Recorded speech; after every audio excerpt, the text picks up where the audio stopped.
একটি গোল আজও বিতর্কের অংশ, আর তার মাত্র কয়েক মিনিট পর করা আরেকটি গোলকে বলা হয় ফুটবল ইতিহাসের অন্যতম সেরা গোল। একই ম্যাচে দুই বিপরীত গল্প লিখেছেন দিয়েগো ম্যারাডোনা। সেই মুহূর্তেই যেন বলে দিয়েছিল তাকে শুধু পরিসংখ্যান দিয়েই ব্যাখ্যা করা যায় না। আর্জেন্টিনার বুয়েন্স আইরেসের দরিদ্র এলাকা ভিয়া ফিওরতিতে বড় হয়েছেন ম্যারাডোনা।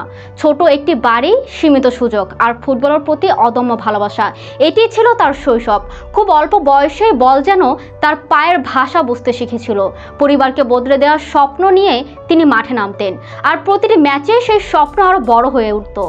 কৈশোরে আর্জেন্টিনোস জুনিয়র্সে নিজের প্রতিভার ছাপ রেখে জাতীয় দলের দরজায় পৌঁছে যান।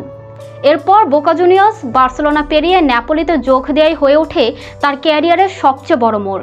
ইতালির সেই ক্লাবকে তিনি এমন এক সাফল্য এনে দেন যা একসময় অনেকের কাছেই অসম্ভব বলেই মনে হতো। তারপর আসে 1986 বিশ্বকাপ।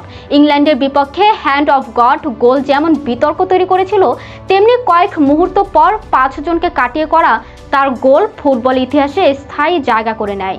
সেই টুর্নামেন্টে আর্জেন্টিনাকে বিশ্ব চ্যাম্পিয়ন করার মধ্য দিয়ে ম্যারাডোনা নিজের কিংবদন্তির আসনে বসিয়ে দেন। তবে তার গল্প শুধু সাফল্যের নয়, বিতর্ক, আসক্তি আর ব্যক্তিগত সংগ্রামও ছিল এই যাত্রার অংশ। তবুও সবকিছুর পর যখন ফুটবলের ইতিহাস লেখা হয়, দিয়েগো ম্যারাডোনার নাম আলাদা করেই উচ্চারিত হয়।